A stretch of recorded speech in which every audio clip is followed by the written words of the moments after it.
Good afternoon, ladies and gentlemen. My name is Chuckle'eds, and you are watching Goonbowl 10. Here on Something Awful TV, I guess. We are currently at the quarterfinals, meaning that we've got two incredible teams against each other. Firstly, we've got Furril playing Lizards, and they're named Riso's Social Champions, which I love as a name. I think is absolutely hilarious.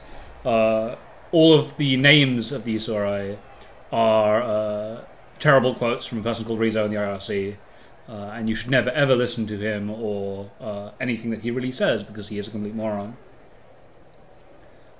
Beyond that, then, we've got Bootcha playing the Chuckle'eds. Now, Chuckle'eds are the team that I played, actually, in the Octo-Finals. And we'll be talking a little bit about what the team's going through as they're setting up, what teams have been through as they have tried to get to this quarter-final, and successfully done so at that. So, looking at this now, then, Furril has managed to get through to the octofinals. The quarterfinals of this tournament. Relatively easy, actually. He has been utterly dominant in the division that he's been in. In Berg Division, Furril won 6 of 7 games, and drew 1. He did not lose a single game in the entire group stage, and he has not obviously lost in the octofinals, meaning he is here in the quarters. Bootcha is the person that took second in Berg Division, which is Division 2 of the Goonbowl tournament. And equally, he has only lost, I think... I don't think he's even lost a game. I think he's drawn twice as well. And my Flash is complaining that it's broken or something. We don't really care. Oh, wow, and Throw a Rock immediately takes down one of the skinks that Furril owns. Jesus Christ, this is going to be a bad game for Furril if that keeps up.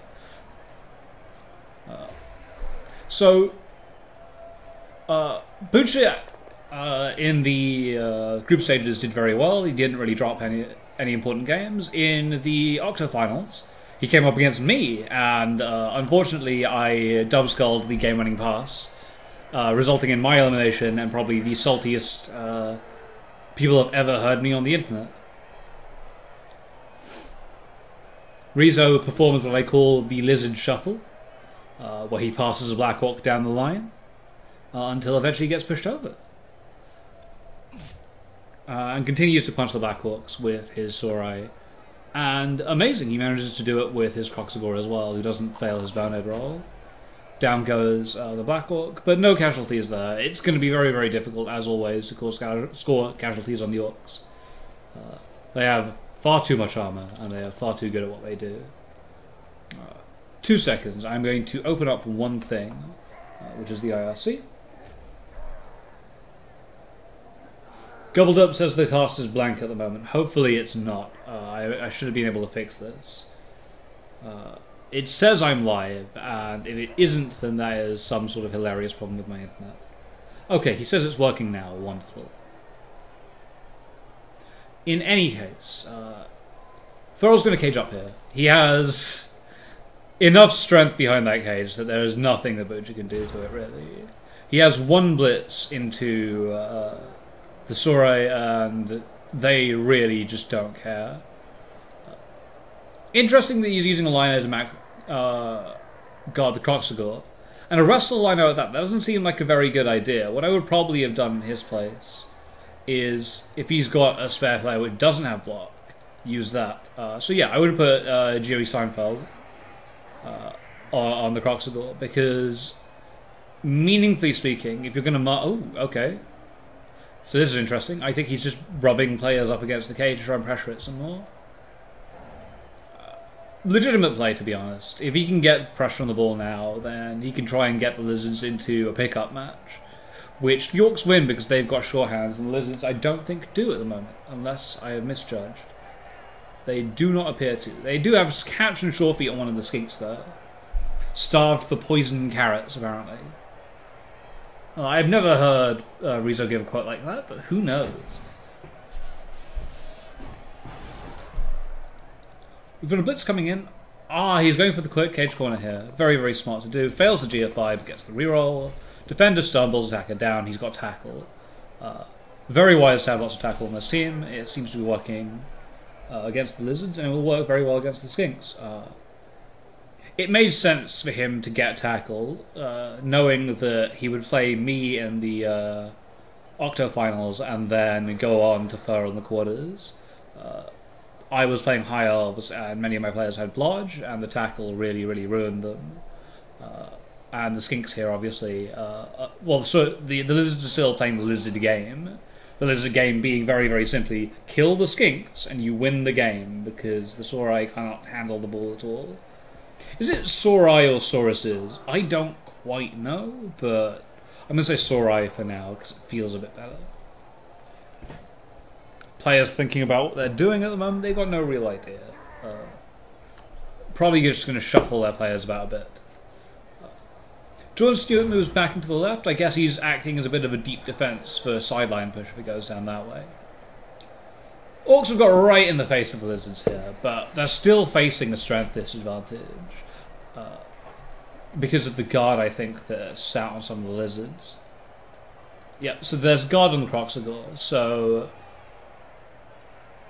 But actually the guard isn't that well placed. I thought it would be placed a lot better than that. So the Crox isn't really doing anything for the guard at the moment. He's providing guard on these two players, but you get 2 DBs on them anyway. The big thing here is that the Black Orcs and the Blitzers around them are all just 1 DB block versus block rolls, and they're not going to be very good. I think this is actually very, very good play by Bootcha here. He is giving away blocks, but it's just going to be very, very difficult for Furril to find those 2 DBs. He's going to have to risk a 1 DB with one of his rerolls somewhere at least. And then hope for some sort of chain reaction effect. But that's still going to be very difficult. My instinct would probably be to go for a Crocs block on this guy right here. If you can push him away, then ponies for every brony. Okay, fair enough. Ponies for every brony gets to crit and assist on last CK, meaning that US Healthcare is so good gets 2 DB. And then that can follow some sort of chain reaction based on the knockdowns. And yeah, it looks like he's doing that. Even smarter actually. Ponies for Not sure that's the wisest follow-up. I don't think I would have done it that way, but Riso is, by the way, one of the best players I've seen at this game. So not Riso. Furril is one of the best players I've seen at this game. Significantly better than me. Has probably seen things that I haven't quite yet. Oh, the BD. Nothing moves. Probably would have helped to move one of the skinks at the back here. Maybe this skink here to provide the assist, so he's getting a 2 DB. But right now, Bootcha has just stopped these lizards straight in their tracks, and my game appears to have crashed a bit. No, it just appears to be some sort of streaming lag.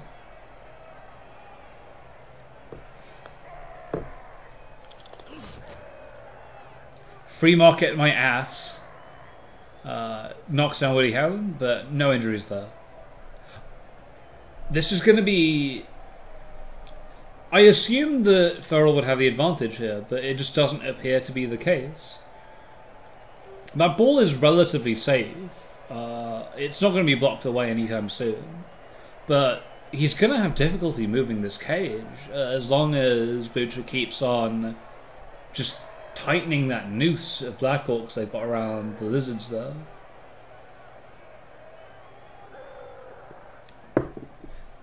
Bootcha's strategy is probably going to be try and keep that noose tight, and then eventually just force Furril to do some sort of sideline play.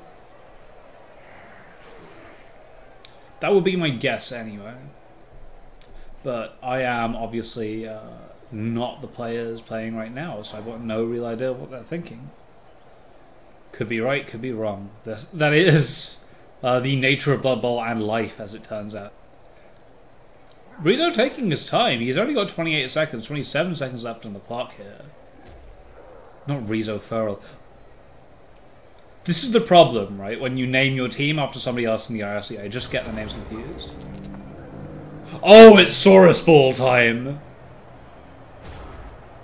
What was he trying to do? Was he trying to run that skink through the tackle zones and then just out? I guess. Defender down, defender down. He's now going to get 2dB on that Saurus. It is a block Saurus though, so it does stand a bit of a chance of not messing up. In fairness, it looks... No, I don't think he could get a 3dB, so he's just going to go for the defender stumbles. Oh wow, and he's got the ball and the pickup. Look at this.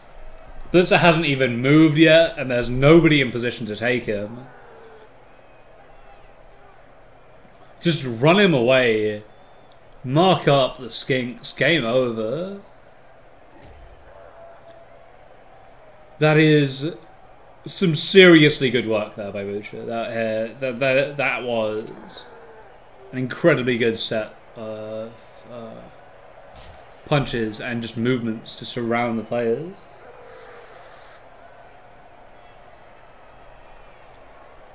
And Bootcha runs away with the blitzer. This would be catastrophic for Furril if it happens. Absolutely catastrophic. Turn 3 on his own half. On his receiving half, just getting the scored on straight away. That's what you expect elves to do. And Bootcha has just turned it on and done it.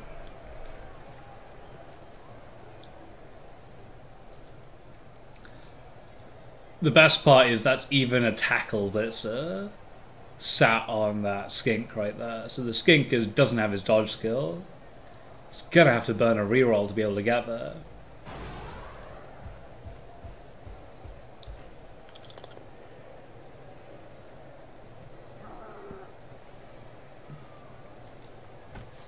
Defender stumbles on that skink though. I'm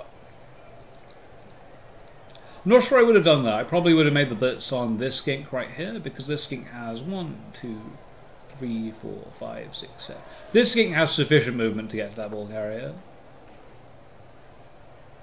Take the push there, obviously, to get more men on that skink. And then try and move Eddie Murphy, if he hasn't moved yet, to a square around here. And you have all your bases covered, really. It's going to be very, very difficult for Furril to get out of this. Maybe Murphy had already moved. I could be wrong about that. But he does have at least a bit of a way out. If he can... If Furril can find a way to blitz off Chris Ruckers, then he's got a chance to get to that ball. Free market my ass, doing some work. Knocks down, but start allowing for 2dBs to happen. Not blitzer, that lino.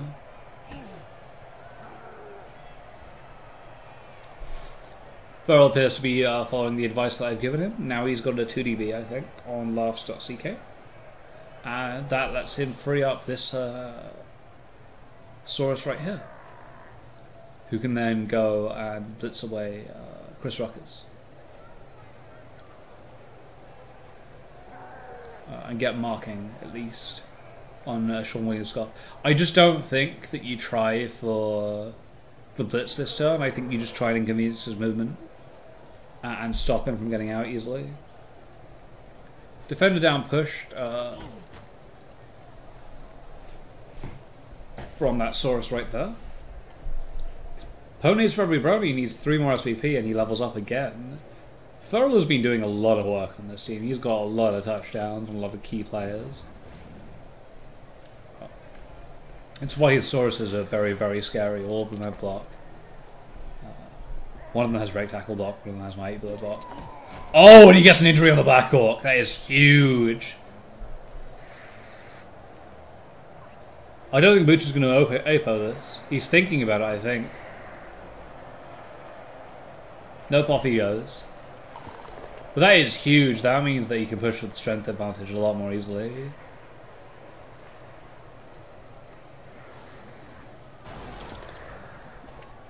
And he goes for the 1dB. Attacker down, unfortunately. He's already burnt the... He hasn't burnt the reroll, okay. Defender stumbles, but it's a blodge player. This isn't a good shout, actually.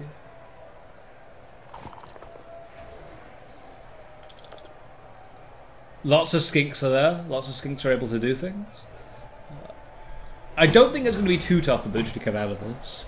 He has to run one of his Black Orcs up to Wall Street Jews, get some marking on him, and then Eddie Murphy can easily just walk up and go and punch flamboyant asshole gays.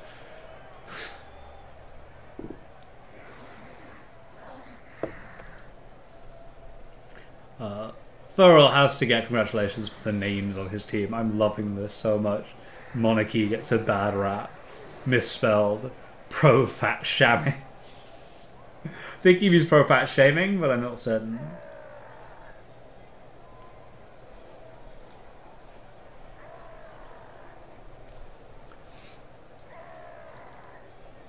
So, this should be not simple, but not terrible to get out of. But remember, right, so Bootcha doesn't actually need to score that much. It doesn't bother him if he doesn't score on this. Because obviously he's just wasting Furril's time in his half. Preventing Furril from advancing the ball. Chris Ruckus goes for the blitz on No Sex Please, I'm American. Oh, and he knocks him out. That was an important KO there. That gives Jordan Williams-Scarf the ability to just go and punch a dude. And move away from Wall Street Jews. Jordan Williams-Scarf rolls a push both down and badly hurts the skink. Down he goes. He's in a bit of trouble because there is the -1 DB, -2 DB, but it's going to be very iffy. What Furril will want to do is move Wall Street Jews into that square and then try and blitz him. So he pushes him off the field on a -2 DB. This is best odds for getting the ball back. That or he just chooses to mulligan and keep his rerolls for when he tries to score again. But I think preventing the score is actually probably going to be worth trying to burn the rerolls for it.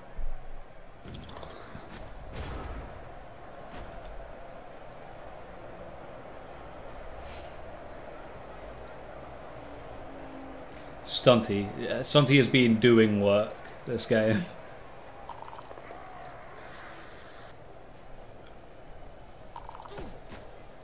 Push from one of the lizards.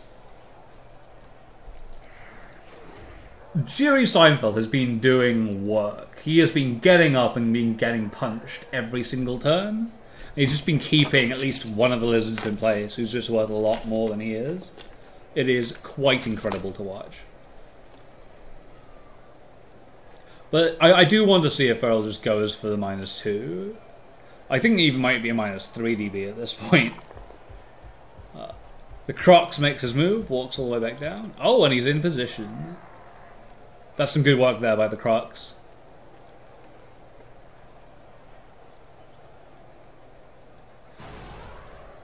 And he's going for... Ooh, a break tackle blitz. Except he's not going to go for break tackle, he's just going to go for a defender down on Eddie Murphy. Is he going to try for a dodge back in? I don't think so. I don't think he's got any movement left, so that's fine. Let's see where else we're moving. Furril's having a bit of a think now. He can't go for the -1 DB anymore. And I don't think he can do very much more to inconvenience the ball carrier. So this is it here. This skink doesn't have...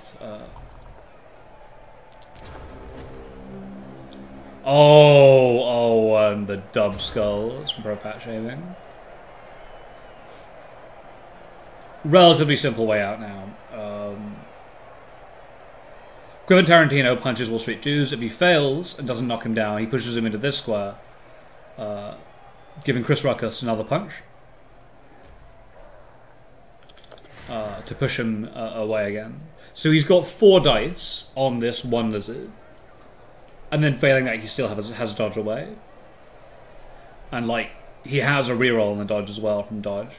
So it is a 3+ reroll to score, potentially something less if he's smart.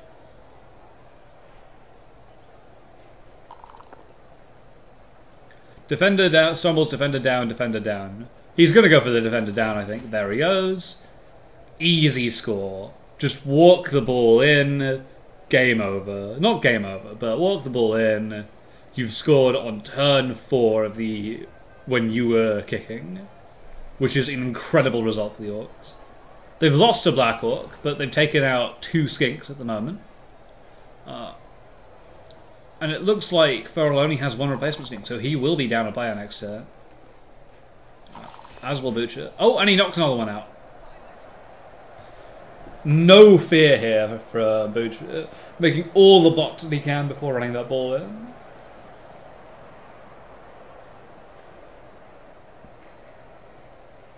So, next receiving half, or next receiver play, if Furril doesn't get his knockouts back, then he's only going to have 2 skinks on the field, which is catastrophically bad.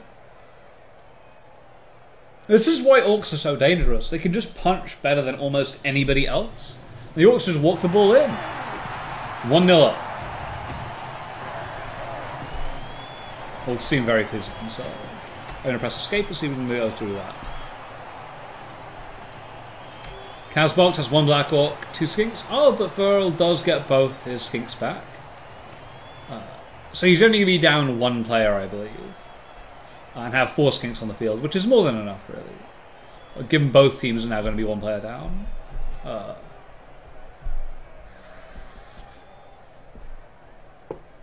Yep, given that there are no spares on the Orcs and they've lost a Black Orc. Losing the Black Orc is a big deal for the Orc team. They need that Black Orc in play. They really, really just need him for dominance of the field. Because they haven't taken out any of the sources. So this means that they're now going at a significant strength disadvantage on the line of scrimmage. And I'm really not sure I agree with putting the Black Orcs on the line. Because everybody has the same AV, and everybody's going to get 2 DB. So you should be putting your, terrible linemen, Jerry Seinfeld, Woody Allen, on the line instead. Goes for the kick there. Furril seems happy. Riot happens. Oh, and the turns have been rolled back. Furril has had a bit of a gift, to be honest. Actually, no. No, this isn't that good for Furril. It means he's got to stall longer when I think about it. He's got longer to score, but equally he has longer to stall against this Orc team that seems to be doing a good job of murdering lizards.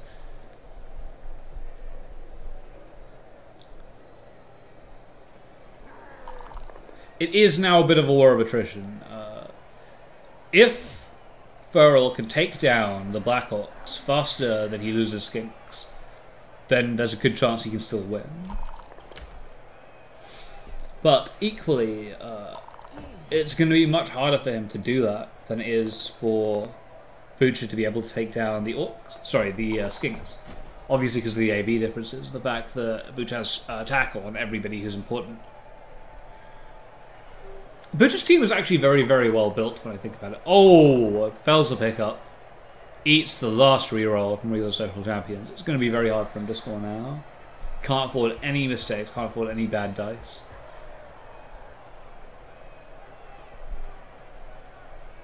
So you see now, Furril's going to be reluctant to punch with his Crocs. Just because he doesn't want to lose that spare he doesn't want to turn over. Furril going for a similar play that he did, as he did before. And there goes the bonehead. So the Crocs has lost all his tackle zones. I don't believe he's guarding anymore either. I can't remember the exact rules around Bonehead, but I assume it means he's not guarding. It means that people can just rub right against this cage again with no real fear. And that's what Bootcha's going to do. He doesn't care. Goes for the defender down on the punch. Able to get a Black Orc in on the ball. These Black Orcs have been doing a lot of work this game. They've been doing a lot of work through the tournament, to be honest. And it's good to see Bootcha really refine his style. Not refine his style, but really good to see him really be thinking about what he's doing. I felt in the game that I played against him, he really wasn't thinking about a lot of the moves. And I'll say that I think he got lucky in beating me, because I should have won that game. I dub skull the catch. I mean, what can I do? The game-winning one. So it's very, very good to see Bootcha has learnt from the past few games and is playing a lot better, I think.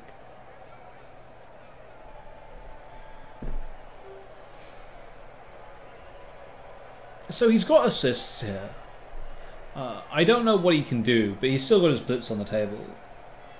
So it's going to be interesting to see where he places that blitz. It looks like he might be trying to go after this Saurus right here, but I don't know why you would do that.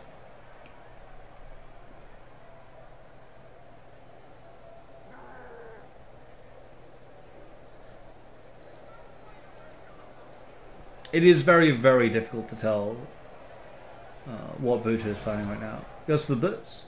It's against the Saurus I thought it would be. Gets a BD. He might reroll that. Nope, but he doesn't.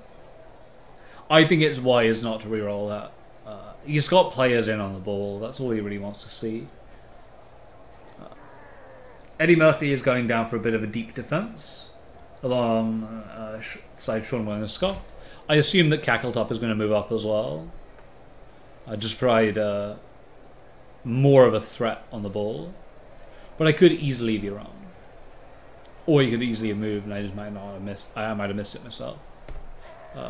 That said, I don't think this is a very effective defense because of the gap down the middle that you can see here. That said, I don't think that Bootcha cares too much about exerting tackle zones in the way that way.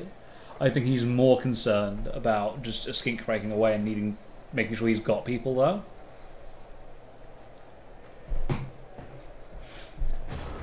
Very, very interesting. So I think the Lizards just go for a punch out here.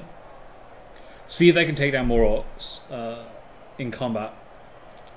And maybe roll out Lizard somewhere else. Gets a defender, stumbles. Free market my ass, gets attacker down pushed. Skull push. He's going to be okay with the skull push because he's got guard and that just means that he frees up a bit of space.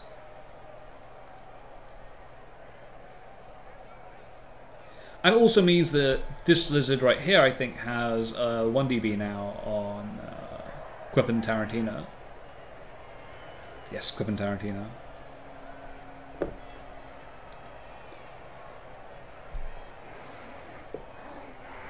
I'm unsure of what the next move is going to be.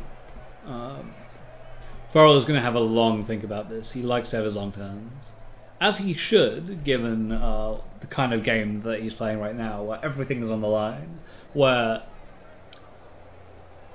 even though, you know, well done, you won every single game in pools or whatever, it ultimately just doesn't matter if you don't make the plays now and don't do what you need to do now. Everything is on the line here. And Furril's incredible team could easily just come out with a loss and be out the tournament forever. In terms of the rest of the tournament news then, I am aware that the Gagskull versus McD, I believe, which is Skaven versus Undead, has already been played. But I haven't seen the results of that match yet because they've requested that I commentate on it. And that's my plan. Oh, and Furril smartly advancing the cage here. Taking advantage of the knockdowns that he did get, taking advantage of the pushes that he got as well. It's still going to be difficult to get to the ball. And now he's going for the 1 DB, so he doesn't really mind. But yes, and in the other side of the set, New Order lost to Whoop. Sorry, no, New Order, I believe, lost to Box Wine, with his Dark Elves finally dropping out the tournament. And I believe that Whoop beat Voyager 1's Orcs. So we have currently an Undead team in the semi-finals, a Dark Elf team in the semi-finals, the winner of this in the semi-finals, and then the winner of Skaven versus Undead in the semi-finals as well. Undead doing very, very well. Unsurprisingly, they're just a very, very good team at relatively low TVs. I'd expected Orcs to actually get all the way through to the semis. It was kind of surprising to see Voyager 1 go down. But he did. And now we've got a Dark Elf team there as well.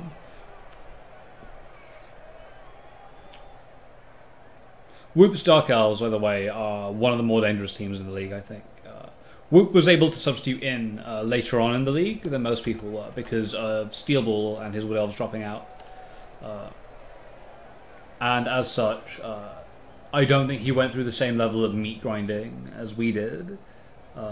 Which means that his team's a little bit fresher, a little bit better. Doesn't mean that he can't lose. Doesn't mean that he is necessarily going to win. Just means he got a little bit of an advantage, I think, over the other players. So Furril gets the double push here. Oh, not Furril. Bootcha gets the double push because turnover happened at some point. And it's just doing what he should do, which is getting men on the cage corners, getting Orcs on the cage corners. I'm sorry. And throwing out as many punches as he can. If he can stop the score here, this is going to be an incredibly difficult uphill battle for Furril to win. I'm honestly not sure what he's going to do. Goes for the ballsy 1DB here. He didn't need to do that 1DB, but he gets paid. It pays off. He makes the 1DB and it's fine. And now, if he's a bit lucky, I think he can move from making dodges with no fear at all. And so I think Sean William Scoff here is now just going to move into that unoccupied square. He's got movement. 1, 2, 3, 4, 5, 6, 7, 8. He can do it on a double GFI, which I'm certain that Pixie Butt will choose to do, or Bootcha will choose to do, as the case may be. Guys, try and have the same names on the IRC as you do in-game. It's so much easier for me. He says, with something awful account that isn't his name. Yorkshire Tea isn't usually the name that I use on the internet for most things.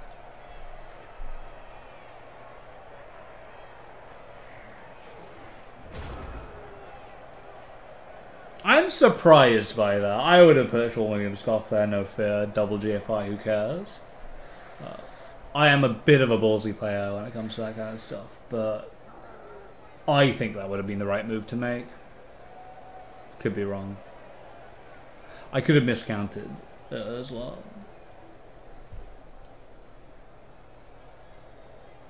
Pravash Shaman gets up. And I'm unsure where movement is going to go now. It's going to be interesting to see.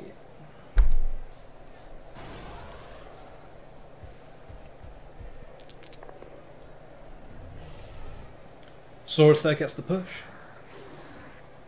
So you can push Eddie Murphy away. And they can progress the cage a little bit further down, moving down that skink. As a result. All in all, a good blitz.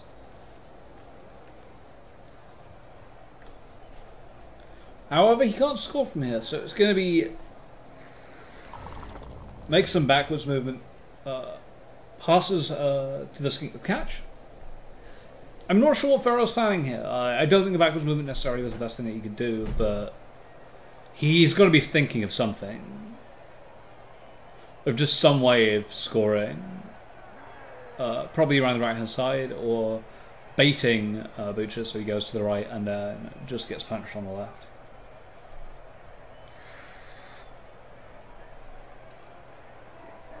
It is honestly quite difficult to tell at the moment, though.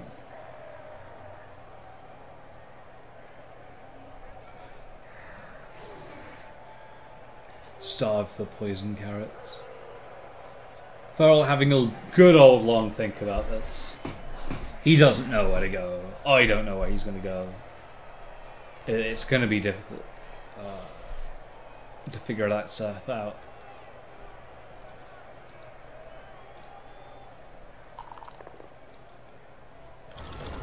Oh, and he fails the GFI on short feet. That's a dub skull again. Oh, and that is huge. Jordan Stewart is a sure hand block player who is free and next to the ball. He can just walk up, pick up the ball, and then... oh my god, this is terrible for Riso. That is horrible. Not Riso, Furril. And it's a stun as well, so he can't even counter blitz. That is horrendous.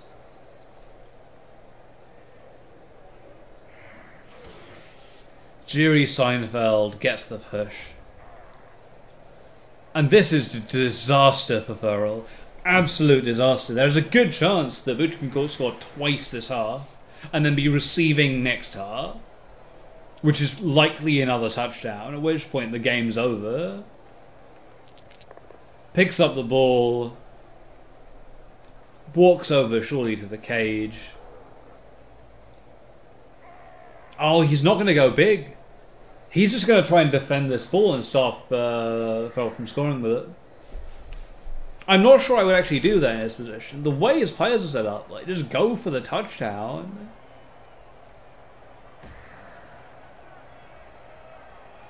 Oh, but he sees us, and out goes the Saurus.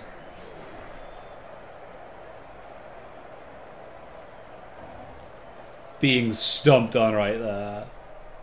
Oh, the stamping. No injury though, so Saurus will be back next half.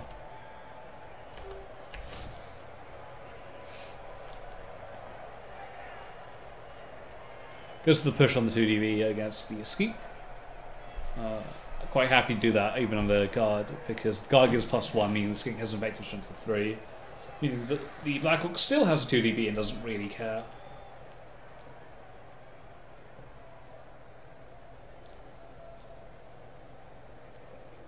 Gobbled up notes, Furril getting dunked on. He is getting dunked pretty hard at the moment. I do wonder if Bootcha is going to try the incredible Orc passing game.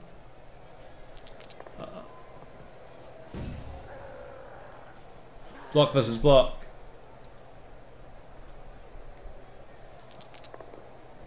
Oh, and he does it. A 1DB no block against block. Gets a defender, stumbles. Look at this. Down that lizard goes.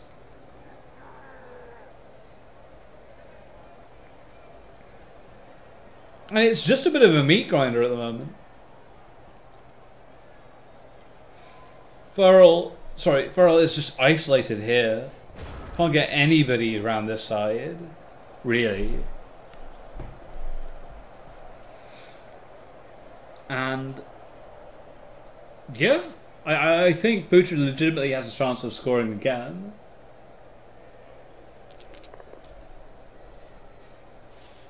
I'd encourage people, by the way, to keep watching the stream, or whoever is watching the stream, to mention the stream in the IRC, just so we can see him get dunked some more. Defender down, down goes Swiss Ruckus. Ponies for every Brony has been doing work. He hasn't really killed anybody, but he has been getting the knockdowns, the powers that are needed. Furril lamenting his strategy of rolling ones.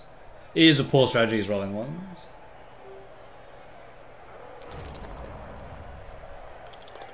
Eat the Rich just doesn't care about tackle zones or anything like that. Just walks up to the ball and goes, yo, I'm a skink and I'm here. Oh, and he's going for a 1DB blitz. Gets a push. It's not enough. Furril has no rerolls.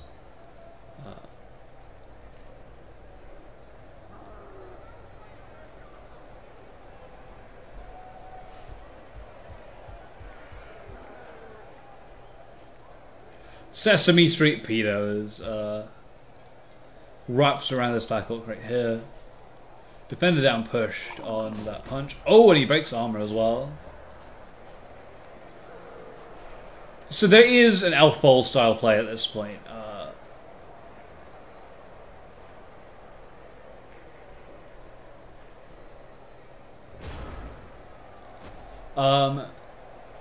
So Furril has a scoring threat. But at this point, if you're Bootcha, you want to just get one in the back of the net again, or in the end zone. So I would probably move Draw and Stewart back, 1 square, on a dodge, and then just run around and try and toss that ball to Cackletop or Eddie Murphy. That or 1, 2, 3, 4. Nope, he's not going to do that. He's going to just try and punch the ball away. Gets the defender stumble on attack.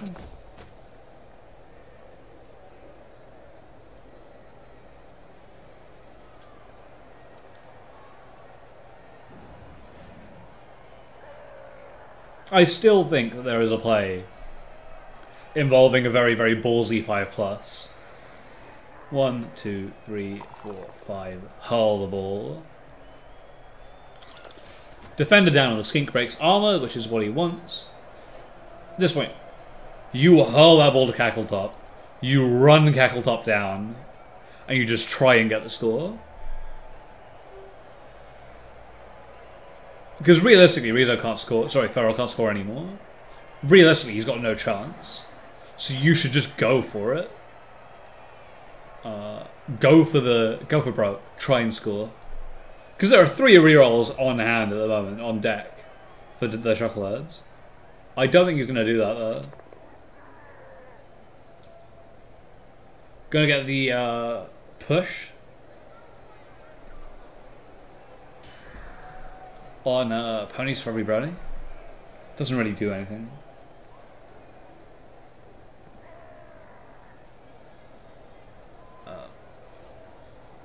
So yeah, dodge away, hurl the ball. Yes, here we go. Makes the dodge. Oh, he's got a middleman. Look at this. Hurls the ball. Look at that. Oh, what a play. It's a beautiful thing to see, the Orc passing game. And just run the ball up. Run it away. I would note this Saurus is the break tackle Saurus. 1, 2, 3, 5, 6. He can make a 2DB on this Eddie Murphy. Off the break tackle. Oh, and he fails the GFI. Oh, I wouldn't have gone for that GFI. Not without a reroll. Ball's on the floor now.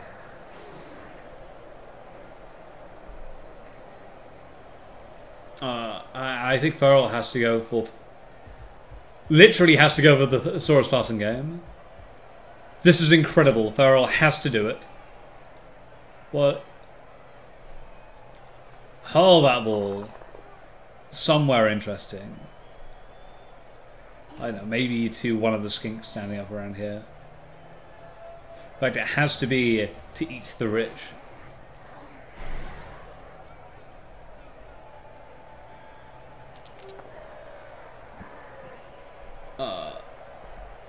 Poison for carrots. Sorry. Star for poison carrots gets the knockdown. US Healthcare has to go. Walk up. Pick up the ball. Move it. Hurl it to eat the rich. Eat the rich will then try and go and score. Can it happen? We do not know. But it is a plausible thing in this game. I'm not sure if he's even got the range for it.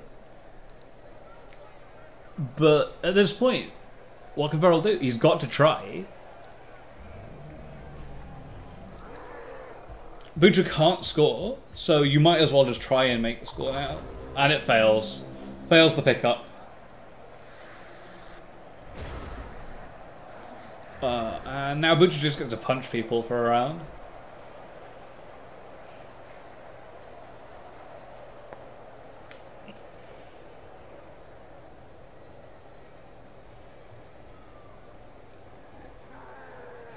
And after this, by the way, I made to pause for the half for a second and go and make myself a coffee because I feel quite tired for no good reason. Birdie Mock gets a punch on one of the lizards.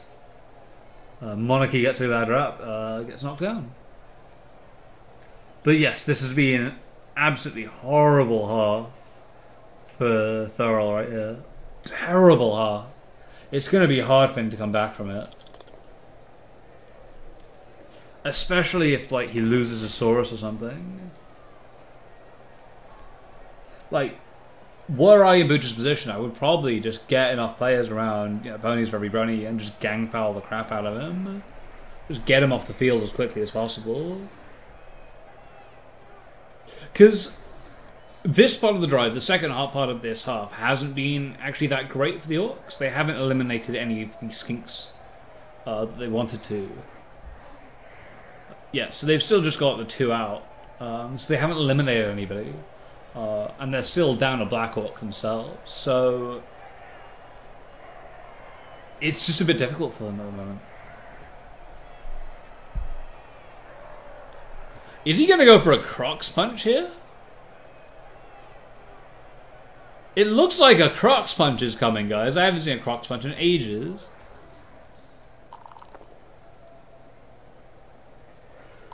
Gets a punch on the Crocs. Down he goes. Crocs is now boneheading on the floor. And being like, what happened, guys? Defender stumbles, defender down.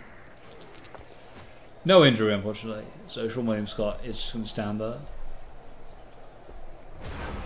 And that's half time. I'm going to make a coffee. And we will be back for the second half.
And we are back with the second half. My name is Dr. 20 and you are watching Goonbowl 10. This is the second half of the game. And we got a high kick on kickoff. And this is the Chuckle'eds on offense. To remind those who are just joining us, or those who are watching the second half on YouTube for no good reason, we have the Chuckle'eds being piloted by Bootcha, aka Pixie Butt, against Riso's social champions, piloted by Furril. The story of these teams going in is that these teams have been utterly dominant in Berg Division, which is Division 2 of Goonbowl. Riso's social champions never lost a game in the group stages, and currently are 1-0 down. They are the most dominant team in the entire league, and they are playing 1-0 down after receiving in the first half, which is a disaster for them. The Chuckle'eds are the second highest ranked team in Berg Division. They went through the Octo Finals and played me in the Octo Finals. I managed to win that game after I snaked a pass, and I will never ever let that go because, oh my god, I should not have snaked that pass. In any case, they are currently 1-0 up at the moment and are receiving this half, so they are in incredibly good position. If they score once this half, they've won the game. Guaranteed. If they manage to score on this drive, they have won the game and they have taken out the team I thought was going to win this entire thing. Which would be an incredible achievement, as Bootcha, I think, is a relatively new coach to this game, and Furril is probably one of the best and most experienced coaches I know in this entire game.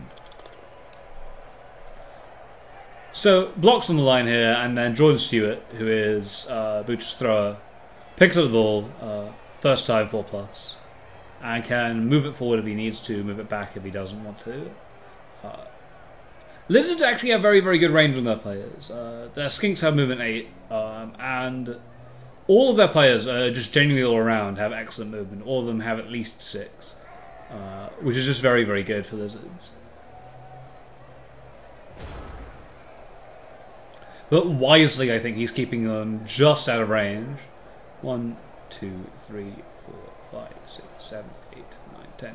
Yep, so Jordan Stewart is just out of range of any of the Skinks and any of the Sorai. They can, if they want to, just rub up against him. And in fact, that's what I might well do. Well, the sidestep Skink kill here, but I think he's been taken off the pitch. Yes, so the sidestep Skink, probably the most valuable... Both sidestep Skinks, sorry. The most valuable Skinks on Furril's teams have been taken out, so they can't harass players the way that they're meant to.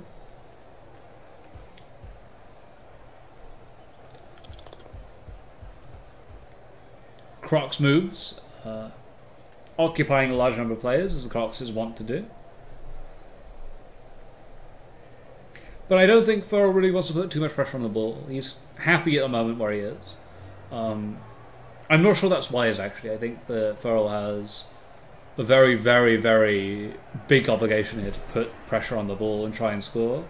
And try and just get it away, because he needs to score on this drive and then prevent another score as well. Or stall until overtime and then prevent a score. And that's just going to be so hard. The Orcs do incredibly well out of overtime, just because that's when their very, very high AV across the entire team just starts coming into play through attrition. In the first half, Furril was quite lucky actually to take down one of the back Orcs, resulting in a relatively high strength advantage for the Lizards at the moment, who have, I believe, at least 6 players with 4 strength or higher against only 3 on the Orc team.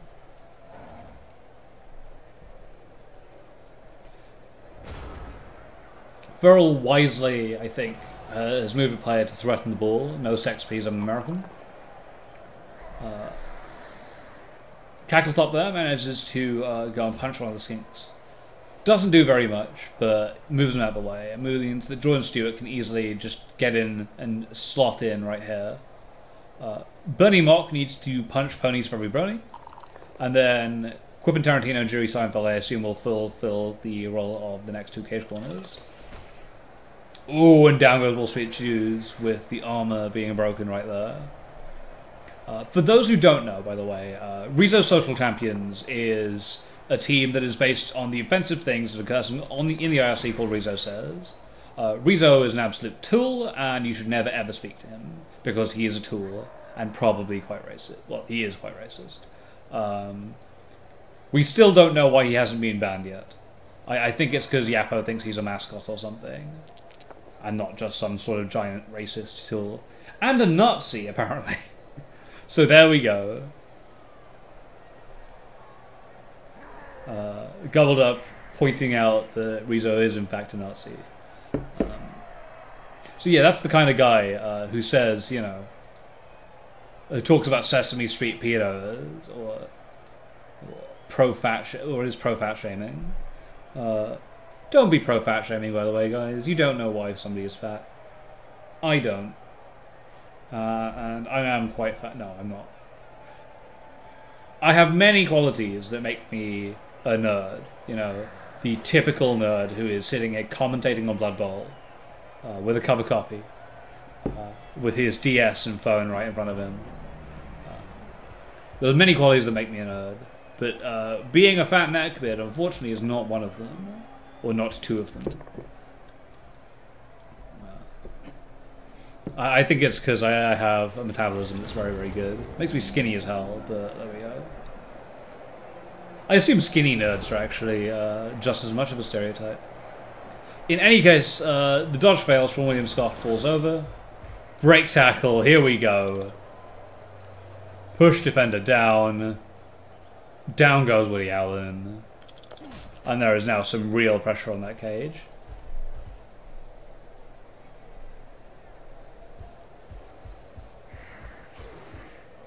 I've just noticed both players have really struggled to try and score against each other. To try and advance cages.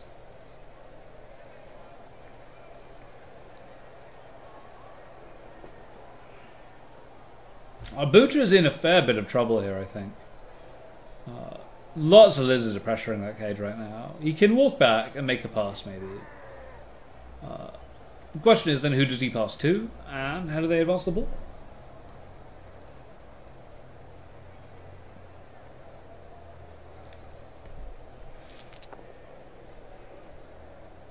Defender down, attacker down on the croc spot. Oh, and he breaks armor again. Things are suddenly becoming quite dangerous for Bootcha here.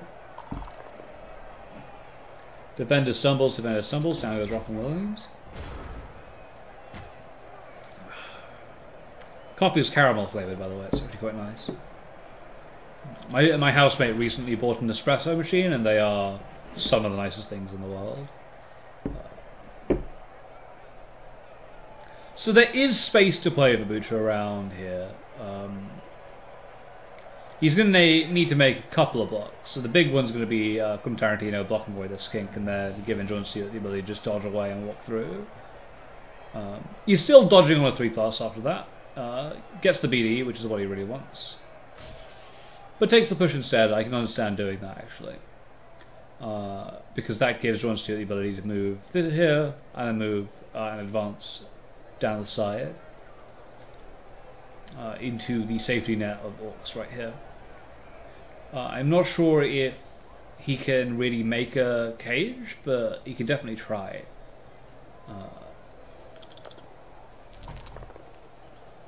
Need a reroll to make the dodge. Not sure that's the right way to place it. Is he going to make a pass?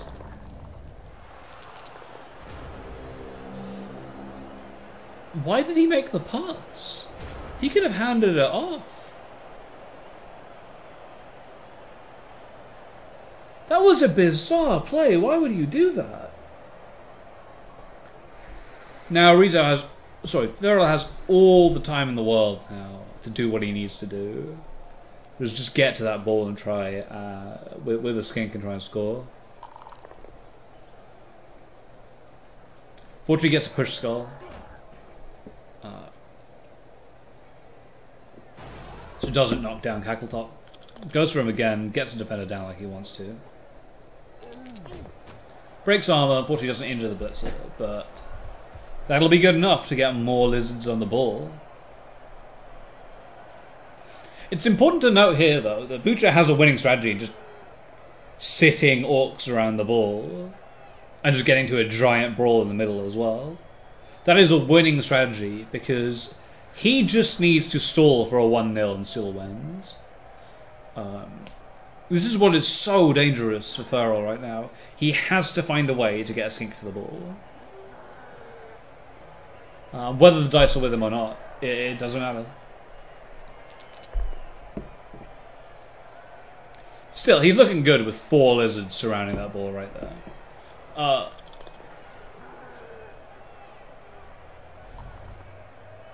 Uses the reroll on the both down here to get a push. And so now he's got a free pickup from, I think, Wall Street Jews hasn't moved yet. Oh no, Eat the Rich, as it turns out, is going to try and pick up that ball. Oh no, they're just going to surround it even more.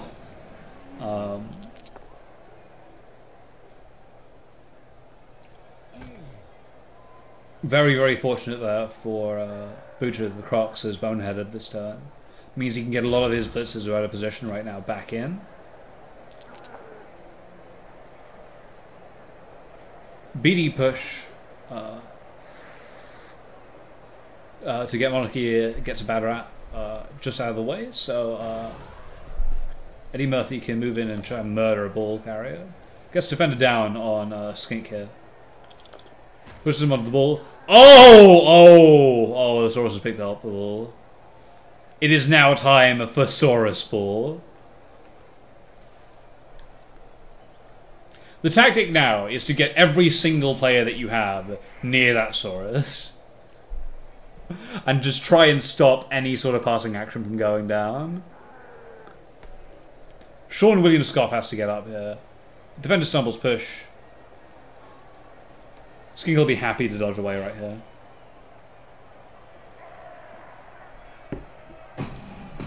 But Saurus Ball is definitely real, guys. BD, BD. Wrestle comes out. Down they both go. I'm not sure about why Willie Allen has Wrestle. Because he's never been put on the line. And he doesn't seem to do anything. I think he would just been a lot better with block.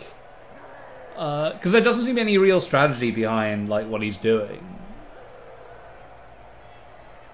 Chris Ruckus gets in as well. I would just move Sean William Scoff right in there. Oh, he's marking the Crocs with him. Fair enough.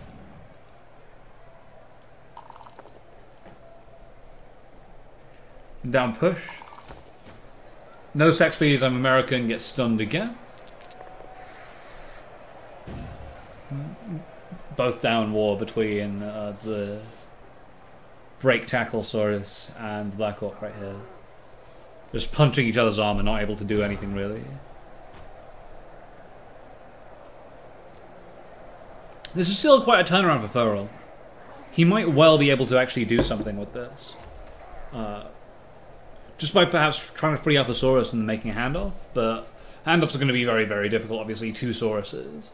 Or Saurai. Can somebody clarify whether it is Sauruses or Saurai? Because I know it's octopuses. Or octopods, but not octopi. Octopi is wrong.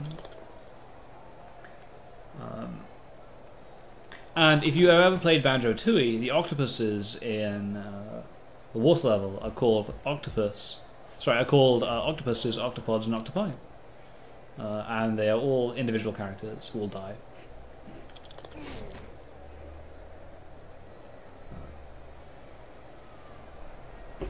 They also happen to name a character called Smokey Bacon, who was voted on by a Nintendo official magazine of the UK when Banjo-Tooie was being made. Fun facts. Free Market My Ass succeeds on his bonehead. I'm not sure what he was trying to do exactly. Sesame Street Peter just tries to get somebody off them, but he's still sat next to Eddie Murphy, the blitzer right here. Who may well just go in for a punch, trying to get the ball back on the floor. Floorball is still pretty good for the Orcs, to be honest. With most of the skinks on the floor, they just get to eat rerolls that way. Oh, and he gets a knockout on a Black Orc. That's huge. Oh, that is a huge, huge armor break.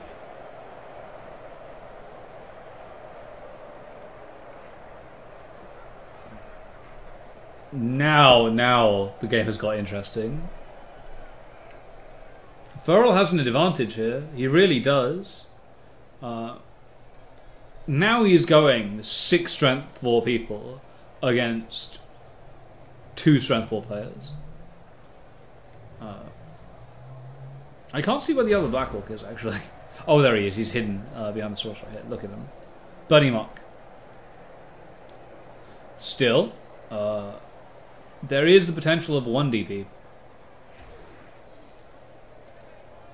Moving away Sean William Scott into that position and find a way to mark up Eat the Rich gives a 1 DP. Buddy Murphy. What I would probably do in his position, actually, is to try and kill the skinks. So get the skinks marked up, kill them, and then just stand players next to the lizards. Or the Sorai. That will be my strategy. I think that is the best strategy that you can apply right here. Because what Furril needs to do is get one of his skinks in scoring position, just run it down. Off the handoff or something. Because a handoff, by the way, for those who do not know, is a free roll. So you get to make the handoff for free, and then whoever has to catch it. But it's still relatively good. It makes the ballsy dodge right here. Goes straight for that skink to knock him over. Stuns him. Oh, that's excellent play. I assume that Jordan Stewart is now going to try and punch Wall Street Jews, unless he got up this turn. I don't think he did. And then that gives a 1DB by Eddie Murphy onto the ball carrier. Attacker down, reroll. Defender stumbles. We like to see. Yep, so there are just piles of people everywhere. Eddie Murphy gets his 2DB.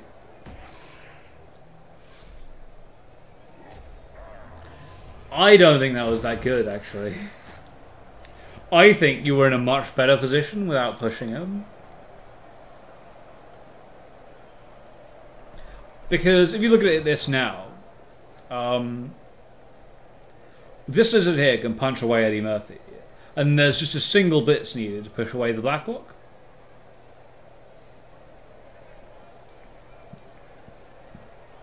I don't know who would make that blitz though. Probably ponies for every runny. Run around 2, 3, 4, 5, 6. Yeah, I make a push against that Black Orc. Just try and knock him down and then run out your Saurus Sesame Street Pedos. To try and make the incredible Saurus touchdown happen.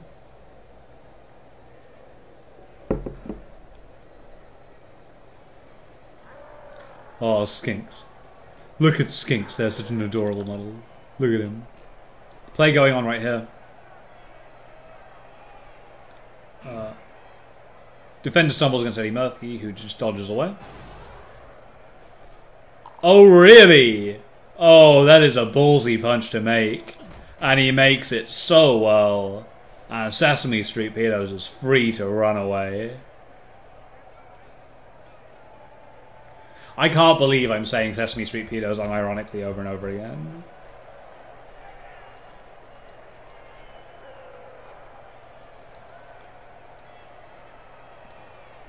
And honestly, this is a bad situation for Bootcha right here. All he needed to do was keep that ball occupied in the middle. And that push block there just did him in.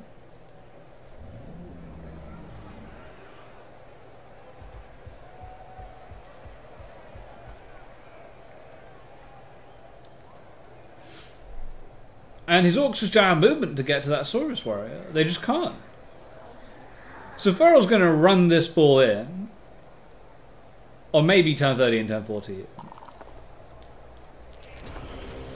Oh, but he lost another skink. This game is going to be very, very, very tight. I think Furril's guaranteed to score right here. Oh, and he injured another one? Is that every skink out of... No, so there are only 2 skinks left in play. No Sex Please, I'm American, and Eat the Rich. The only 2 skinks left. If they can be killed, then I think the Orcs probably win. He says that, noting that Saurus Ball has just happened.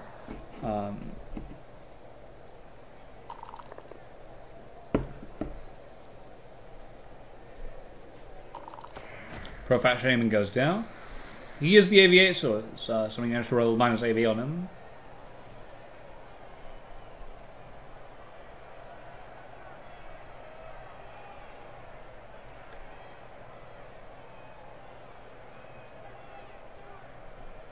So, I mean... Yeah, I think this is what you do. You just run up players next to the ones he's still got in the middle and just try and kill people. Furril has to score immediately. He can't not. If he stalls, then he doesn't achieve anything for himself other than pushing the game to overtime.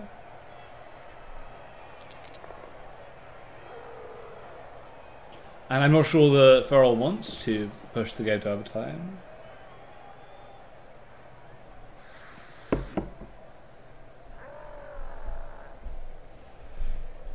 It does look like overtime is going to happen now, which is going to be very, very hot. Very, very sexy. Question is, does Furril run the ball in? And try and maybe force out a 2-turn or something? That means he's going to run the ball straight in? Oh no, he's going to stall on the line. He's going to stall! I don't understand this. At all. This makes no sense. If you score this turn, you force a turn 15-16. An attempt for a 2-turn, effectively, by the Orcs to try and score.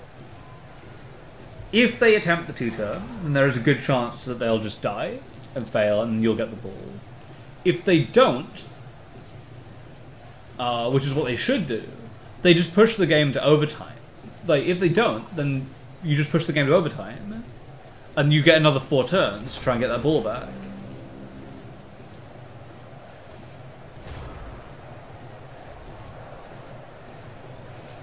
I don't think this is a very good move for Furril. Instead of having 6 turns to get that ball back, he's now going to have 5.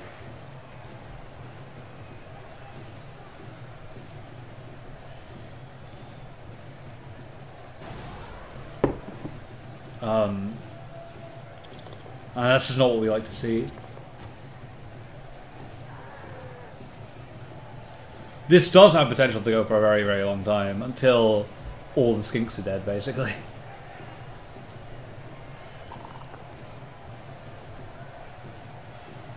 Death down on US South this guy is so good.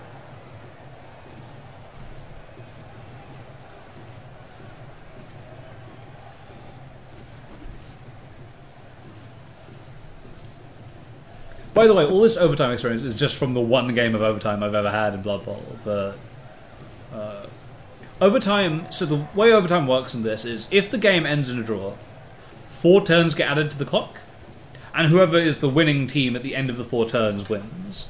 So obviously it favours the person who's on drive at that point.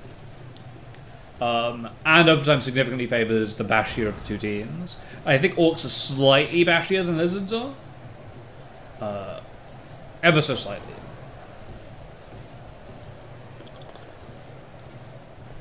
Pony's very brony gets the attacker down on Chuckle'eds, knocks him out.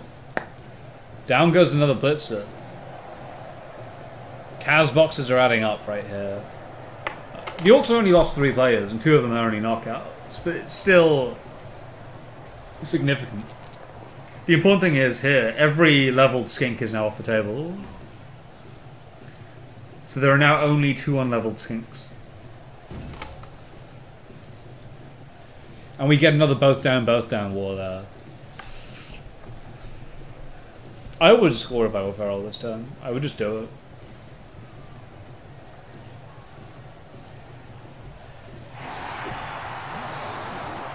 Yep, there we go.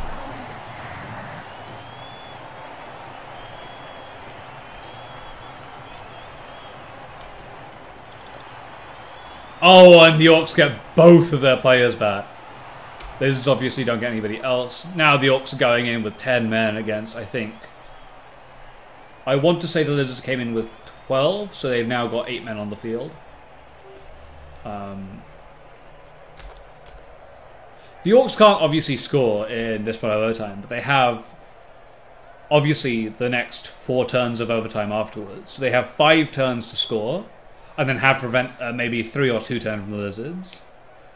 I think this is eminently possible at the moment. I have no good reason to see why the Orcs can't do that. This is just an incredibly good game for them. Getting both KOs back was huge. They have such a massive advantage now just because of the men they've got on the field.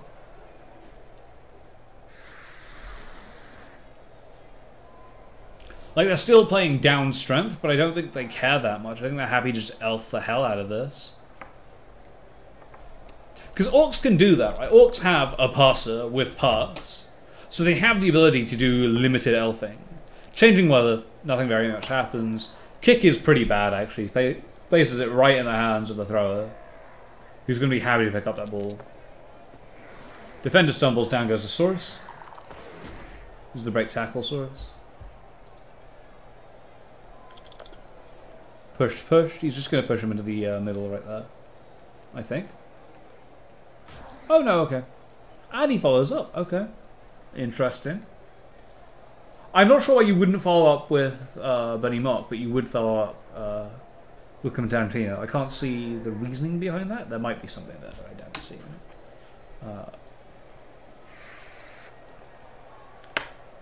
Maybe you just try and bust through the middle right here. I probably wouldn't. I would probably get your Orcs cage on the sideline here, and then just try and sweep back and forwards with your man advantage. Maybe try and kill the skinks that are remaining.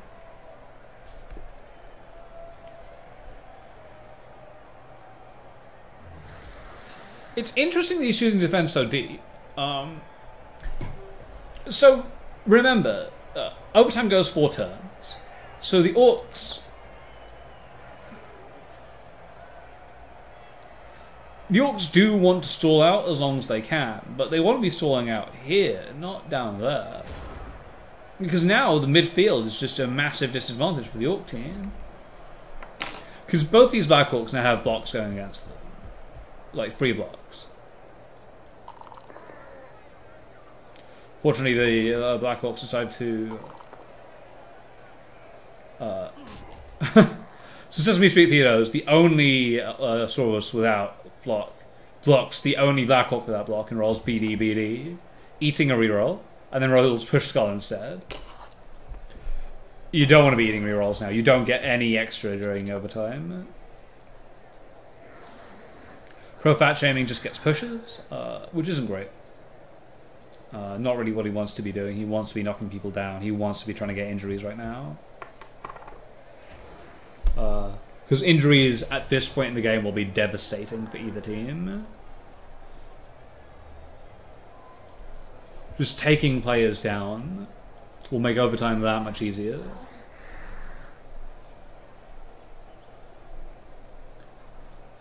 But who knows? This is a very, very hot game. I won't lie. Both teams have scored in each other's halves, and it's going to overtime.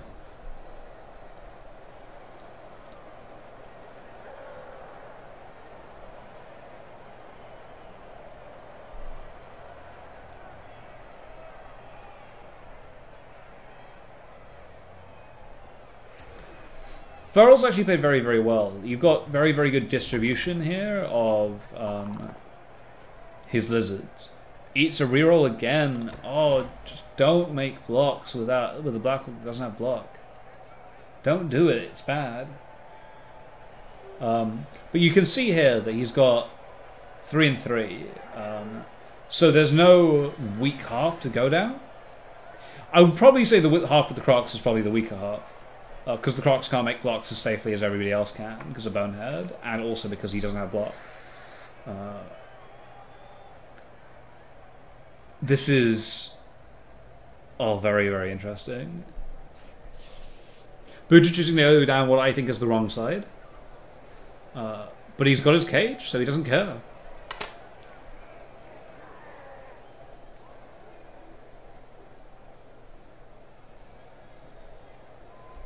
So, Victor Vermis asks in the IRC, does the game just keep extending by 4 turns with no kickoff? Yep. No kickoff, it just keeps extending. So the person who has the ball when overtime happens is at a massive advantage. And yes, if you run out of rerolls, you're just in trouble.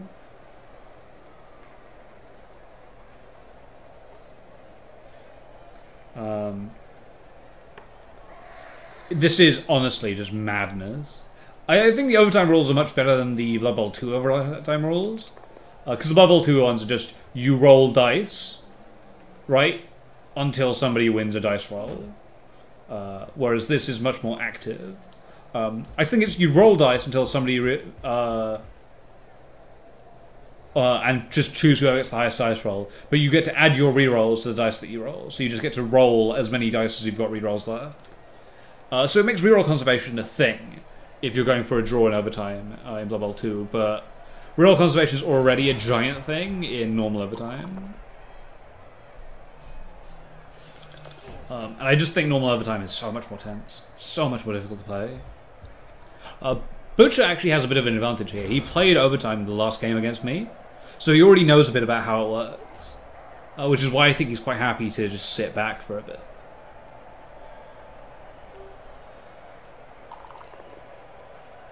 Defender stumbles push.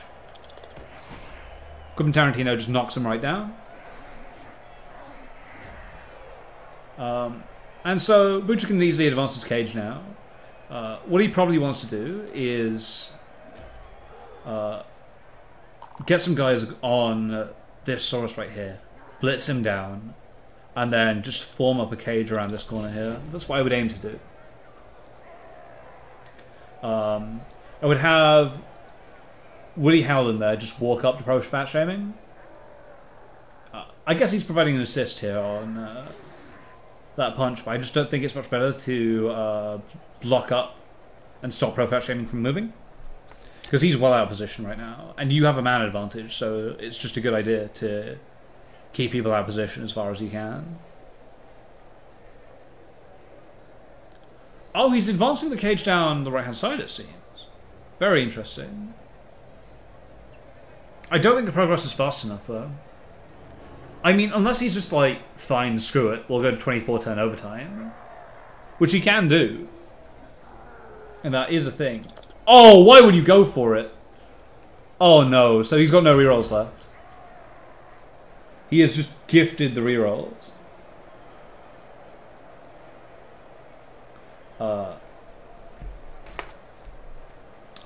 Gold up in the IRC says, I want to see a dead Saurus. Come on, Bootcha.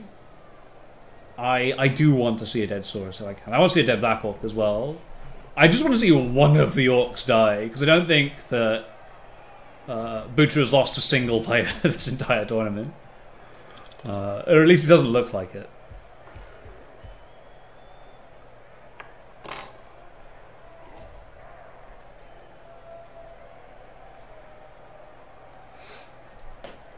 And I can't believe this, but I think that Riso is actually going for the elf screen with lizards. We'll call it the Liz Elf screen.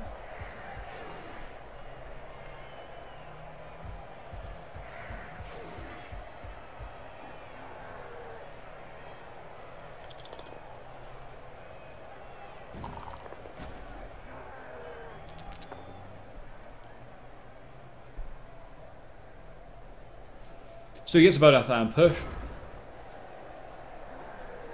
So I think that Riso's inviting this. He wants Bootcha to just see that pro-fat shaming's alone there, blitz him down, and then try and run his cage up right here. That's probably the thing is, I would probably take that bait, because I want to be scoring soon if I am Bootcha.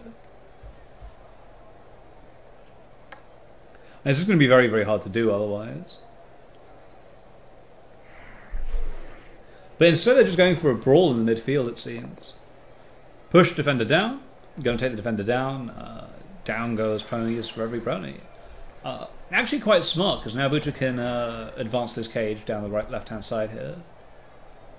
Needs to be very, very careful, though, because he doesn't want the same problem that he had last time, which is, unfortunately, losing a reroll to a GFI.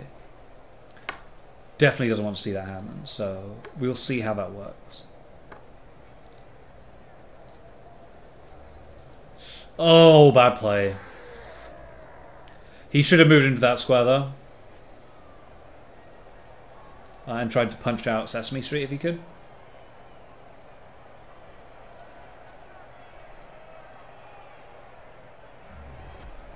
But it is actually quite clever use of the screen. So, I think Bootcha's noticed that he doesn't need to have anybody on that cage corner, because there's no way the lizards can get round. This is a bit more dangerous, I think. So, if I'm right, 1, 2, 3, 4. What's he doing? Okay, I don't understand this at all. What? That doesn't make sense.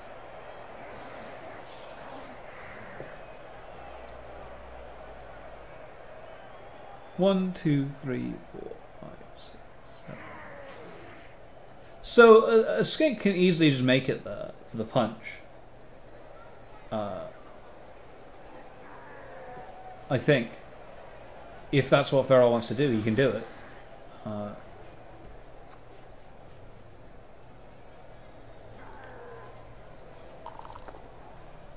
Pushed. Goobin Tarantino just sits there and gets pushed away. And more pushes on the 1DV by Sesame Street Pedos.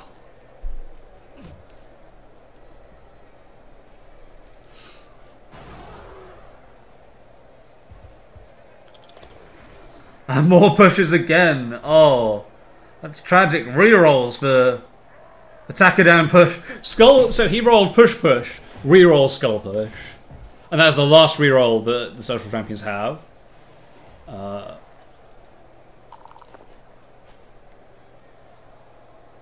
Defender down, Willie Howland.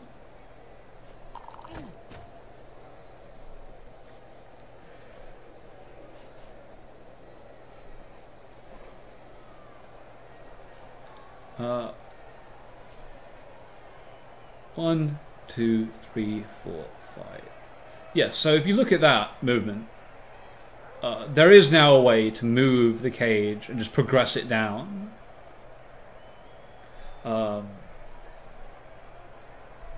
As long as you're able to punch out Bronies for every Brony. Okay, now you can't do that. Now you should not do that, and that's a bad idea. Oh, they can get a surf on one of the blitzers now. I think Riso has made sorry, not Riso, Furril. One day I will get that right. Furril has made the best of a very, very bad situation. I think there is a good chance now he can actually get to that ball. With that said, I would just punch Eat the Rich straight away. That'll be my first move. Just get a 2DB, try and kill this guy off the field. Defender down, and down goes Ponies for every Brony.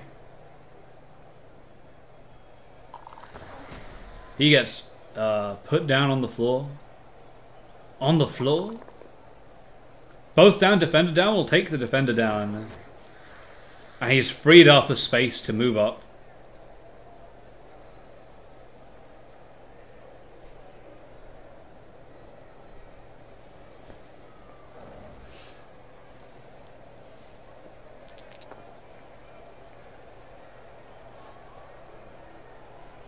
Goobin Tarantino gets a punch on the skink, pushes him up. I would probably move Jerry Seinfeld just to that cage corner there. If he's still got movement, which I believe that he does. It's quite actually difficult, because I'm looking at the replay, effectively. So when you look at a game live, you're actually looking at the replay instead of looking live. And that means that I can't see movement of players or see who's still available to move it. I believe that Jerry Seinfeld could have moved one more time to that square there, but I'm not certain. Regardless, this is still a good setup for the Orcs. So Pony's for every brony, if he gets up, exerts a tackle zone around here, which prevents Jerry Seinfeld and Ruffle Williams from running assists. Eat the Rich can get up and prevent Sean William Scott from doing it, which means that Please the I'm American can actually just go for the ball.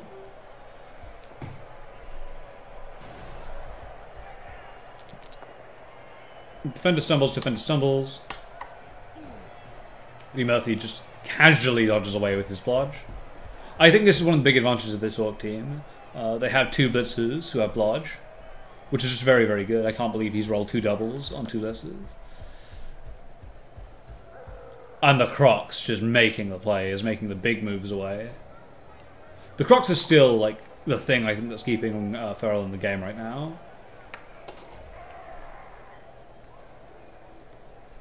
Cackletop's going to fall over.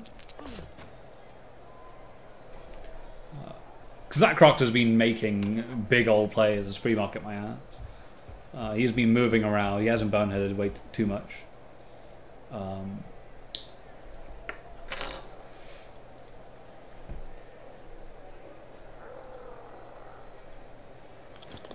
I believe US healthcare is so good is the break tackle.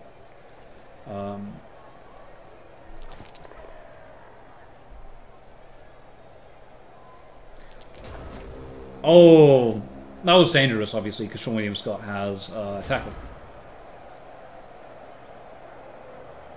So the cage can continue to move.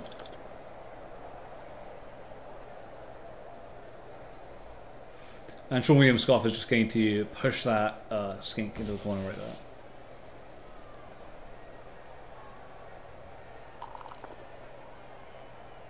Def down on pennies for every brony. Still no armor breaks on the lizards, really.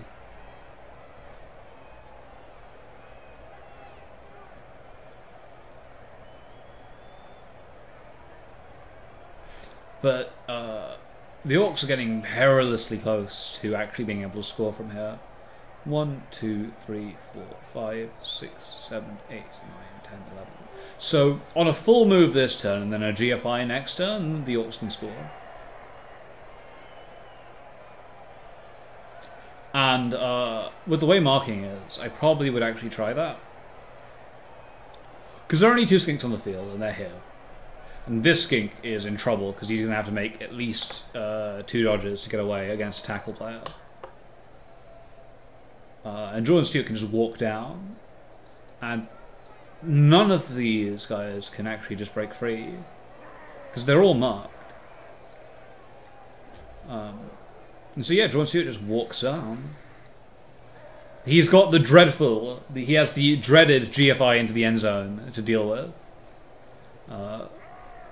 Which is a terrifying prospect. But he has now taken down US Healthcare So Good, who was the big threat, right? If he was able to walk over and blitz somebody, then one of the sources could get free and then mark up Jordan Stewart, but that's just not set to happen right now.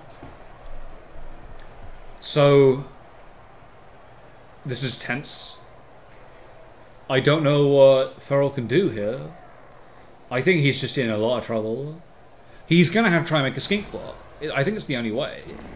Oh, and he boneheads the blitz. That's game. I'm calling it now. That is almost certainly going to be game. Oh, really? KO.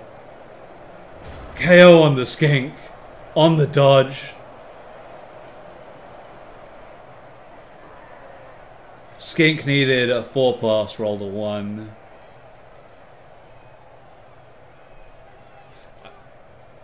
I believe it's technically a 3+, but I'm not sure. Breaks armor, knocks him out, so there's only 1 skink left on the table. Jordan Stewart, I think, just now sits there, walks the ball in. Oh no, he's going to stall on the line. Yeah, fair enough.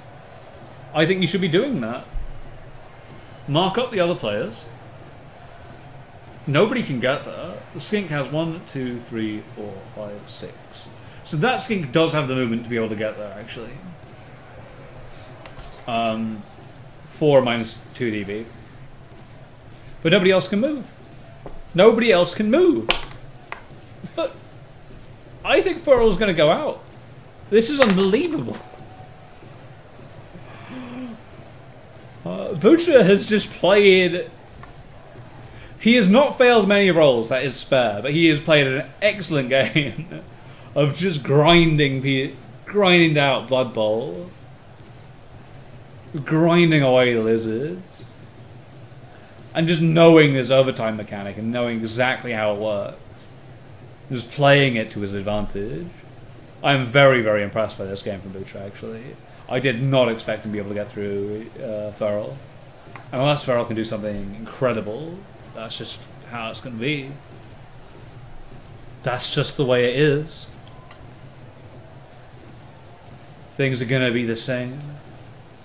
That's just the way it is. Whatever. I think it's actually just the way it is. Things will never be the same, but whatever.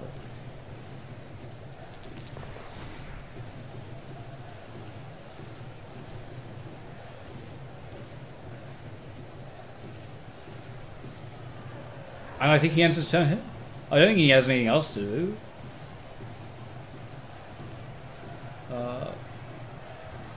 But yeah, this is incredible play. It's just very, very well done.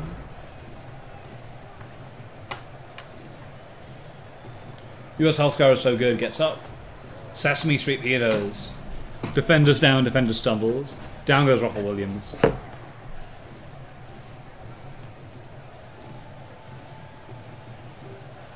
Ponies for every brony doesn't have the range. Fat Shaming is marked to hell.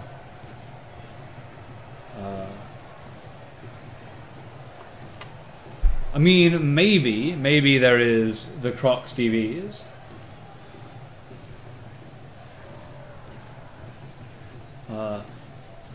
The Crocs double dodge on 1 agility, deeds 2 6s, and then goes for a blitz. There's maybe that.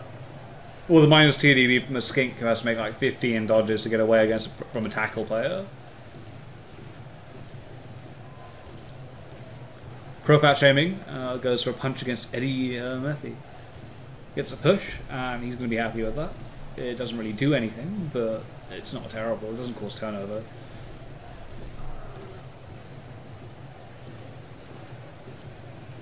So, next turn, Butcher's going to go for more punches, and then just run Jordan Stewart over the right-hand side.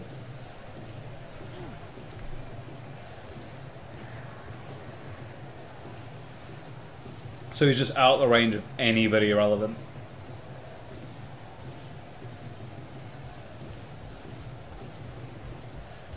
Ponies for everybody, though, can make the move. 1, 2, 3, 4, 5, 6, 7, 8. Yeah, so Ponies for everybody can get basically anywhere in the end zone if he needs to. Apart from this corner here, which is covered by Eat the Rich, the skink. Who's going to skink about? Death stumbles on Woody Allen. Breaks armor, but doesn't injure him beyond stunning. Jordan Stewart has to score now, I think. The Lizards can't realistically two-turn you. Oh, wow, look at this. Oh, Riso with the plays. Makes the 6+ dodge on the Crocs. It is incredible. Look at this. That is the hottest play. Oh. Oh, you shouldn't have stalled, mate. You should not have stalled.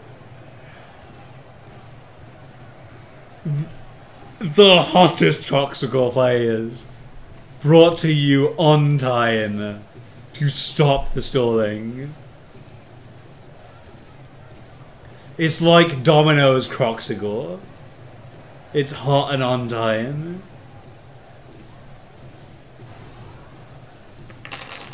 Is he gonna go for like a multiple GFI blitz? He kinda has to, I guess.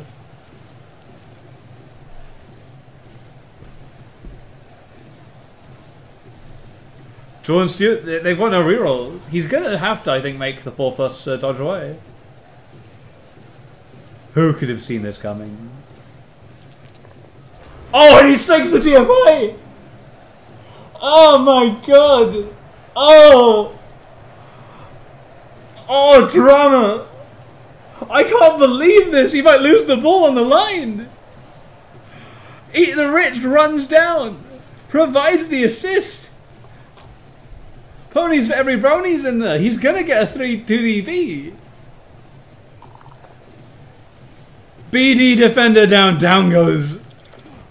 Oh my god, I cannot believe this! Oh, that's incredible! 2, 3, 4, 5. Don't stall! Oh, there was no good reason for the stalling. You could have run the ball in. Oh, that is catastrophic. Gets the defender down the way he needs to. Knocks him out, runs him next to Woody Allen. Oh, and he's 62 by as well! Oh, this game is incredible! Your best bet then is Woody Allen. 1, 2, 3, 4, 5. Double GFI, pick up the ball, try and score. Oh, no, he can't do that. He doesn't have the movement.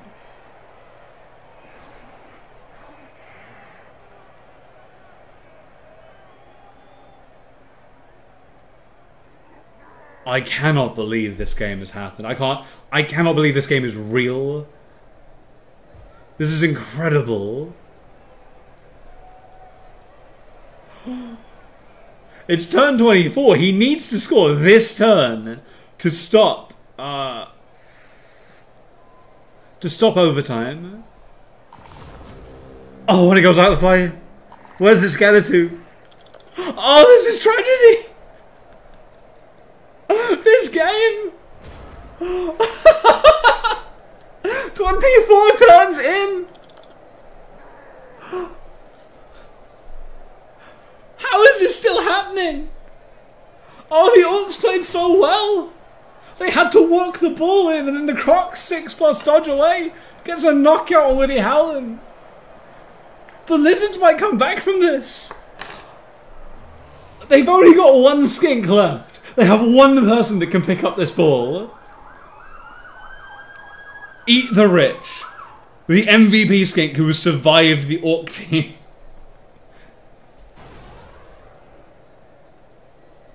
The only player on the team who doesn't pick up on a 6+.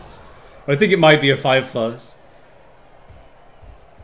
But bad odds nonetheless.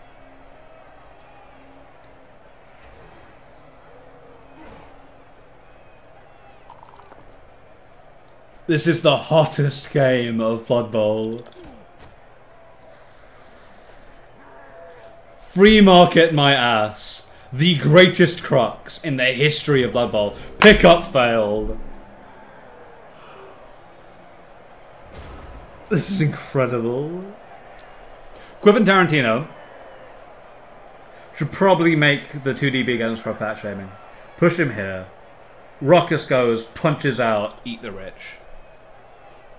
Said we got a block from Eddie Murphy. There we go. Knocks him down. Quentin Tarantino goes to mark the player. Yeah, so Blood Bowl 1 replay rules are incredible. 28 turns is this game. 28 turns. Goes for the blitz. Defender down. Eat the Rich is gone. There are no skinks left. Oh my god, it's overtime. No skinks left on the field.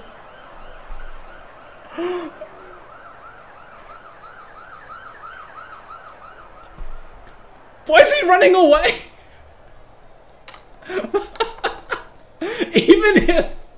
Even if he gets punched, who's gonna pick up the ball from the Lizards?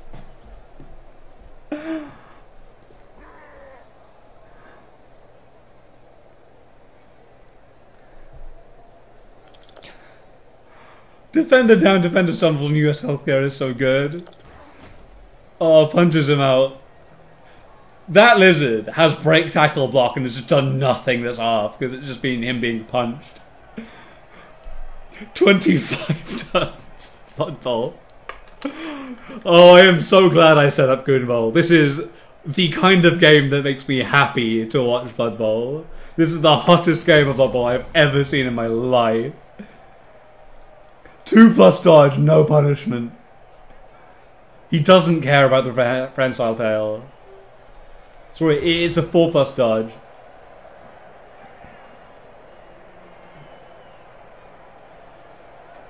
I'm glad I had me some coffee now. Jesus Christ, otherwise I wouldn't be able to keep up with this game.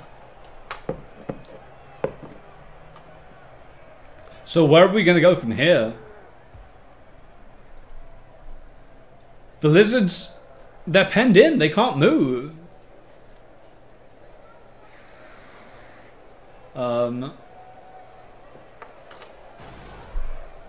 Ponies for every brony.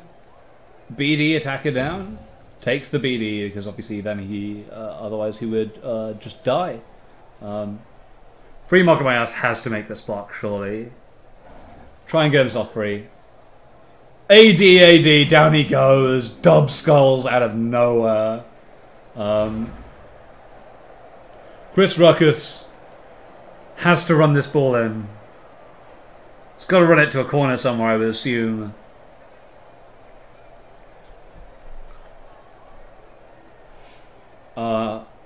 This is incredible.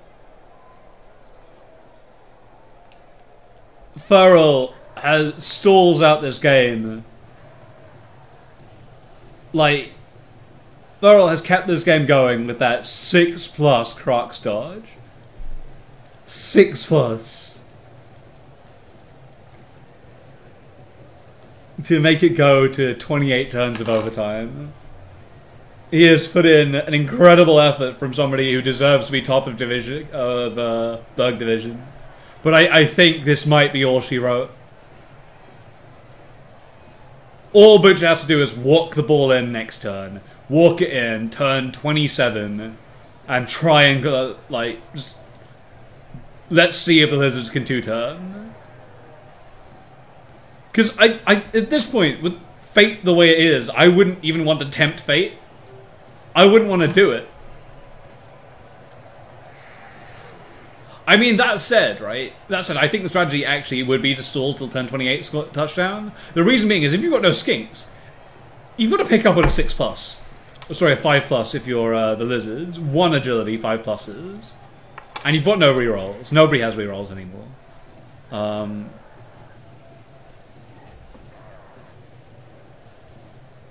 Is he going to go for a YOLO dodge play of some sort?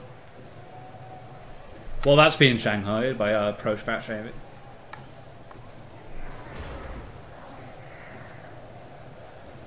I mean, what do you even do now? Ponies for every round he makes the block. Runs 1, 2, 1. No, he can't do that, so he can't move away. Monarchy gets a bad rap, makes a block. Oh, attacker down, down he goes. Down he goes. Walk the ball in. Just walk it in. Do not tempt Fate anymore, Bootcha. Just don't tempt anything. All you have to do is walk the ball in, and you're probably going to be okay. He fails a GF! Why is he making a GFR? Oh my god, this guy! The Furril can't capitalize, he's got nobody! Nobody's there! Like, who does he capitalize with?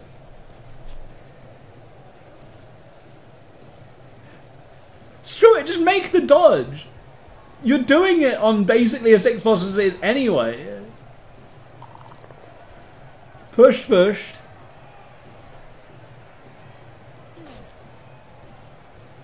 he's just going to try and dodge away, I guess, to Chris Ruckus. It's what he's got to do.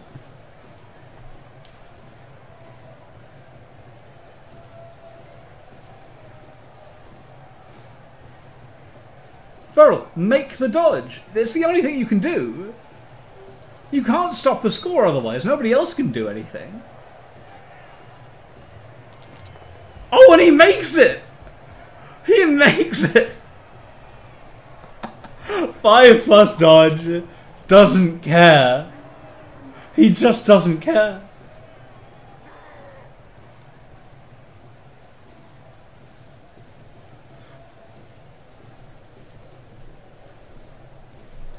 So the play now is running US South Korea so good, so far down. This game, the 5+ dodges just coming out of nowhere. I couldn't make 2+ dodges in my game, right? I couldn't make multiple 2+ dodges on rerolls, and here people are just going 5+, no problem, guys. This is the hottest game of Blood Bowl I've ever seen in my life. All that needs to happen now is the Sean Williams scoff blitz. Attacker down, defender stumbles, down he goes. Chris Ruckus runs the ball in for the 2-1. 2-1, 28 turns of Blood Bowl. 2 5+ dodges from a Crocs and a Lizard to try and cause this to happen. Furril's only option now is try and foul the crap out of somebody, cause injuries of some sort. This is GG. It is 2-1. Furril cannot score from here. The Chuckle'eds have won. Let's see if Furril can kill anybody else to act as a parting shot. Bootcha rightly putting all his important players right in the back there so they don't get hit. And leaving it at that, and then Furril is just going to make some punches. Oh, imagine if a riot happened right now. If a riot happened, I don't know what I would do. It would be the biggest, hottest game of Blood Bowl ever. It would be incredible. This is the hottest game of Blood Bowl. 28 turns, my friends. 28. How does that even happen? That's like near double the length of a normal Blood Bowl game. Makes the kick. Nice weather. Punches are going to go down. The champions probably aren't going to go for vanity bars. They're just going to go to try and kill somebody.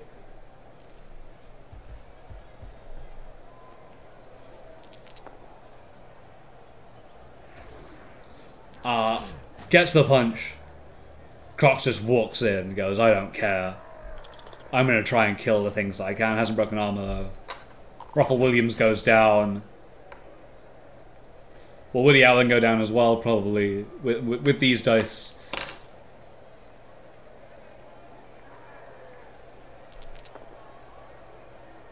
Defender stumbles.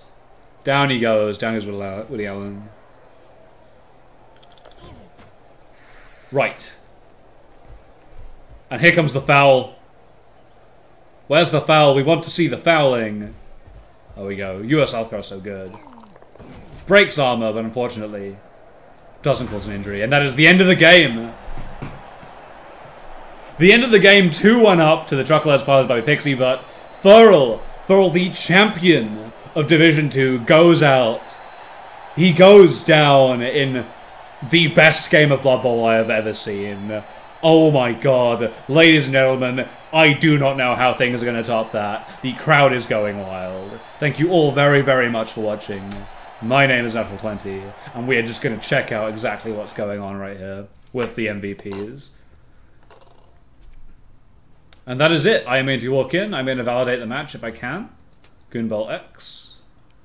I actually don't want to see the result of the finals here, so I'm going to close my eyes. The Chuckle'eds, validate match. Yes. The match has been validated. And there we go. And that sends Furril tumbling out. Look at this man. 6-1-0. 6-1-0, and he's gone in the quarterfinals. You hate to see it happen, but equally you love to see a game of Blood Bowl like that. Thank you all very much for watching. I'll be commentating the Dustbird Dukes game against I believe they were playing Gagsel's Horrifying Monsters in what is described to be one of the hardest games of Blood Bowl ever. I'm not sure if it can trump that, but I'm very, very excited to see what it is. Thanks all for watching. I will catch you all next time. This has been Goonbowl 10. My name is BennyNatural20, and that is it.